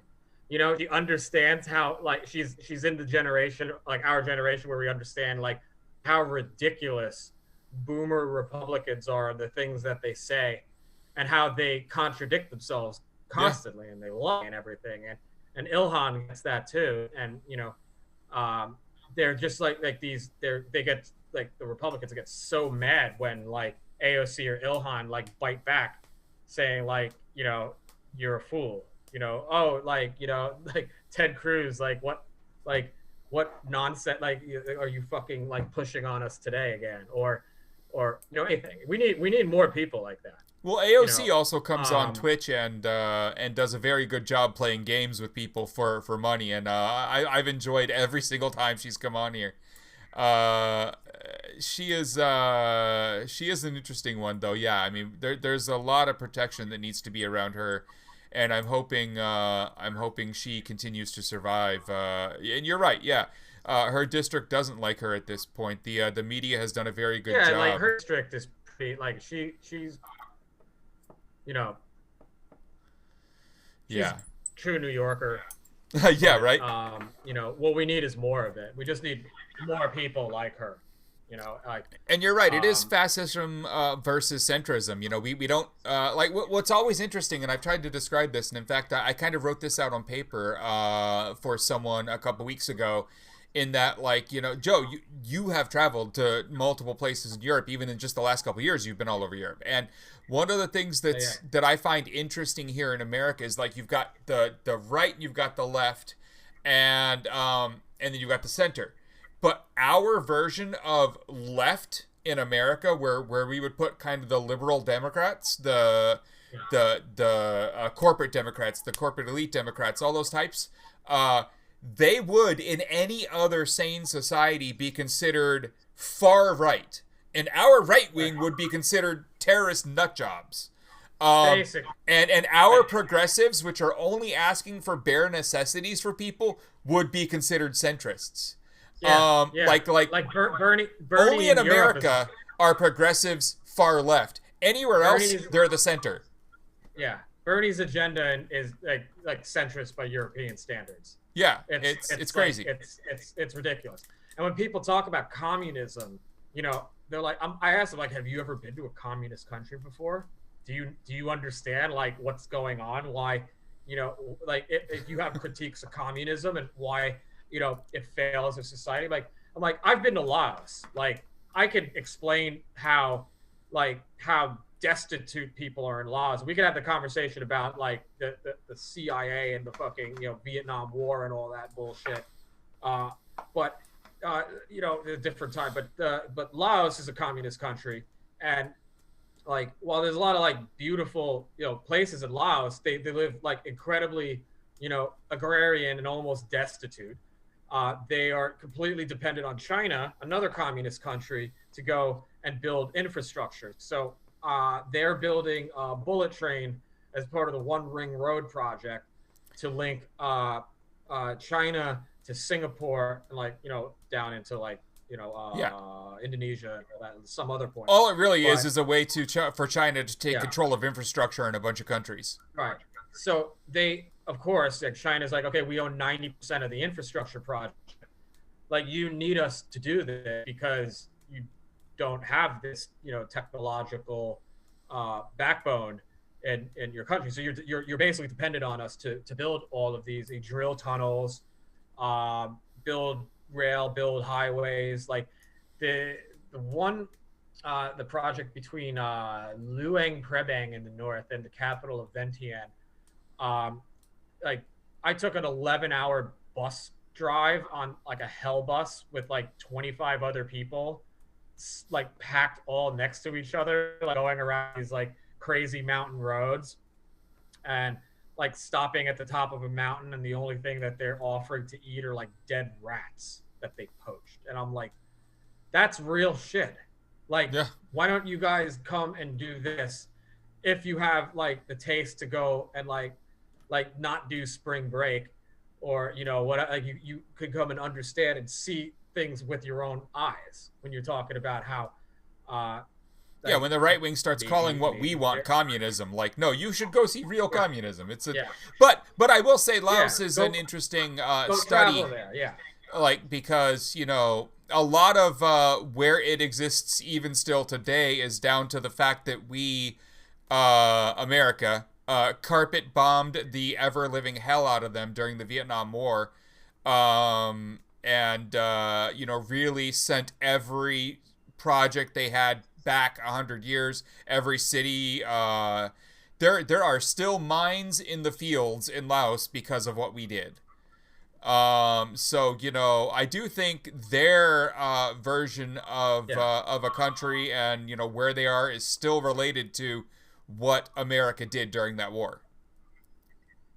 Yeah, they're still cleaning up bombs, like out in eastern Laos. They're just still there. It's like every time in like even in World War II, they're finding bombs in Italy, in Germany. Yeah. They have to evacuate the area just so they don't accidentally detonate like a decades old bomb, and that still has fucking consequences. Yeah. And people just like, people in America talk so much shit. Like, we're on a fucking like YouTube, Twitch, whatever right now. Yeah. There are a lot of people that have these channels. They cry about communism all the fucking time. or other political systems, and so many of them have never left like the country. I'm Yeah. so amazed at how many Americans have never left the country before or don't even have a passport. When I spent time in Moscow, it was in the mid 90s. And let me tell you, like, go have fun in bread lines that last 6 hours. Did you go Like, to Pizza Hut with Mikhail Gorbachev? I did not, but, at that point, he was still kind of hiding. It was a few years before he stuck his head out there again after the coup and everything. But yeah, so I don't know. I mean, there's a lot to be said for the progressives here and the fight that we're having. But That the must the have sad the been, that sad must have thing. been something else to Well, see. you all like Russia? Like, yeah. I mean, it was crazy because like where I was in Moscow, they had us all staying at a hotel that was converted for apartments. Because Americans being in Moscow at the time, every day you were at risk for being kidnapped and ransomed because of just, I mean, honestly, how bad off the country was, and the fact that like cops and everything didn't have the time to deal with that. They were dealing with such bigger problems, like not even getting paid to be cops, that they wouldn't care. And then so they had this hotel. Well, they had like six of them, and they had military standing at the doorways, only allowing Americans in and out of the door to try and keep us from getting kidnapped. It was the craziest thing. The whole country was very, very fucked up at that point. But it was right when the internet was really exploding in Russia, and it was always strange to me that like the Russian business network that really kind of still runs a lot of the internet there, that started up. The only people who had money in the mid 90s, in the early to mid 90s, were the mob. I mean, there was literally like no one else with cash at that point except for the criminals, the organized criminals. Right. The government had none. The people Right. had none. The one McDonald's that was open there was having trouble keeping its doors open because it had no food to serve. And so when it came time to build out all the internet infrastructure, it was the organized criminals who came up with the cash and started building it out. And by like 98, every major internet company in Russia was owned by the like literal Russian mob. And they went under the name the Russian Business Network and a few other names too. But it was a very weird time there. Indeed. Yeah, like right around they were after the end of communism, they um, sold off all the state industries to random people, and that's how oligarchs, they sold them off at like fire sale prices, and they walked away with like like Half I of the think oil the infrastructure. DGSC, yeah, the bureau shows this. They show it really comically, and they're like, one guy's like, I go to buy all of the aluminum, Yeah. that's Deripaska's, Yeah. thing. It's like I'm gonna get the aluminum industry at a fair sale price, or potash or whatever. Is the bureau To be subbed or is but it dubbed? you know, it's subbed, and there's like 10 different languages spoken in the show. So they're Okay. like So everyone should they're check in like that out. Arabic. That sounds fun. Yeah. Oh yeah. Like this past season, it's like they basically start off with they casually mention that Trump is the president and he's puppeted by the FSB, and like it's Of course. it's really riveting. It's really riveting stuff. I'm trying to think like what else I want to watch. Do you have any recommendations? Because I'm like, I mean, everyone's really- having their running out of pandemic stuff to watch, right? Like at this point, I'm just rewatching tons of old stuff. I'm going through all of the hacker movies right now. So, I watched, the other day I watched War Games, Sneakers, The Net, and Hackers, all like in a row in one day. So that's kind of where my mind is. And Hackers is still one of the best movies of all time. Oh yeah, and also I did stream the Animaniacs reboot because the Animaniacs are freaking awesome. oh yes, I got Yes, a lot. Talking I have Pipos, Animaniacs. absolutely. You got to watch that. It's good. I watched all of Deep Space Nine and Next Generation all the way through. That took me a long time, but it's so great to see how well Star Wars or Star Trek held up over the years, and Yep. like on the point they were. Like like you're talking about like, well, it opened up an encrypted channel. We need the decryption key and all this other like fun stuff that like they're talking about in the fucking 90s or Right. early Right. 90s. Yep. Like like it's later going to be like the basis for space travel and exploration and all that. It just Indeed. really held up. One of my favorites And was still and when then they found Scotty on the Dyson sphere. Like just talking about how like tied into real science they were. I always found that funny. If anyone wants to know about like Dyson spheres and kind of like the levels of civilization on a galactic scale, you can look up the Kardashev scale and kind of look at we're still scale level 1 because it's kind of like current Earth society and technology. But one I of the think it's things. 0. I think we're at 0. Yeah, we're like early on the scale. Like we're definitely not high up the scale. We have not taken over all of the energy providing abilities of our solar system yet. But one of the things, so we're at an hour 50 here. We're getting close to the end of the show. And I wanted to make sure that a few of the people in chat were here for Friday's episode with Cortaner. And we joked about doing some gaming. And he didn't post much about it today. But if you look at his chat, or at his Twitter, you'll see that he posted a couple screenshots of things like him doing some rewiring. And that's because he's getting one of his gaming rigs out. So this Thursday, we can get a little game stream going with me, Cortaner, and a couple others. So I think you guys are going to enjoy that. We'll see how good we are. I am definitely feeling rusty. The last time I gamed at any level close to the highest was like 16 years ago. So it's horrible. We lost you again. Your Wi-Fi, man. Like, I'm here, but you're yeah. Yeah, he had a lot of empty barbecue sauce left there on his table after he cleaned it. yeah. Yeah, but Um, good time. So we're gonna do that on Thursday, and then on Friday we'll have our normal kind of catch up on all the other stuff episode. Anything you want to push out there, Joe? Besides, we should watch the Bureau. I mean, that's I have something else to go look at, so I'm happy about that. yeah, yeah, the Bureau on Sundance now. I'm looking forward to the next season of The Expanse because that's pretty fucking awesome. Yep. I'm making it's like I can make proto molecule jokes with people, like just other stupid nerdy shit. Well, I don't Gemini I in don't the feel chat alone. says that they love Barrett Brown, and I have to agree. We had Barrett on the show once already, and he will definitely be a regular guest. He's having a lot of fun over there in England, hanging out with all kinds of old friends of ours. Um, Yeah, he is. yeah. So, anything else in the Did chat you see the before I? ball gag photo? I did. I saw a lot of Him and other Topiary. things, and I heard a lot of other stories from those nights. I'm not Yeah. going to out them. If they want to, they can. The one more thing I want to bring up before we I guess ended.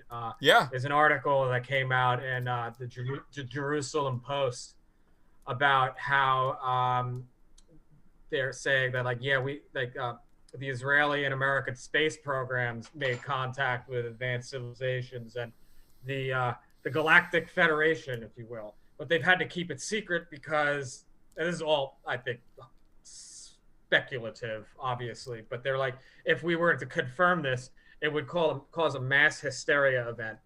And I'm just like, no, you can't tell fucking Donald there's really aliens.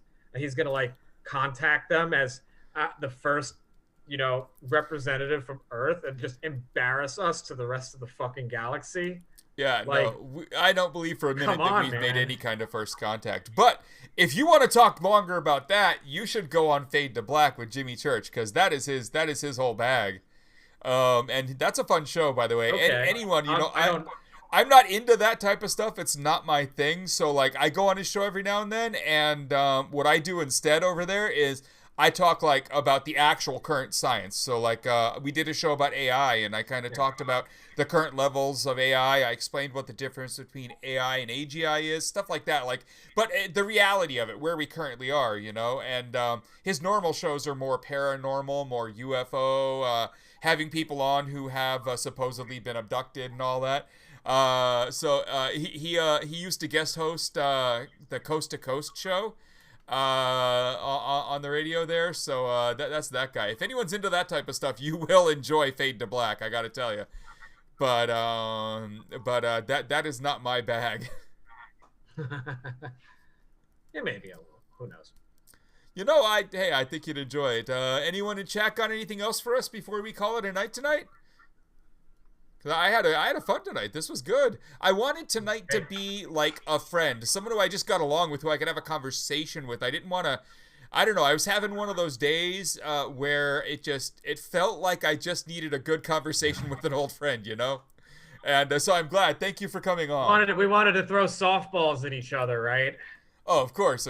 Yes, let's talk about Deripaska. That's a softball. Yeah, softball, yeah. All right, everyone. You know, I think we're going to call it here. Everyone, good night to Joe. Thanks for the follows, the subs, all the other fun stuff tonight. And we're going to end the stream now. Thanks again, everyone. Cool.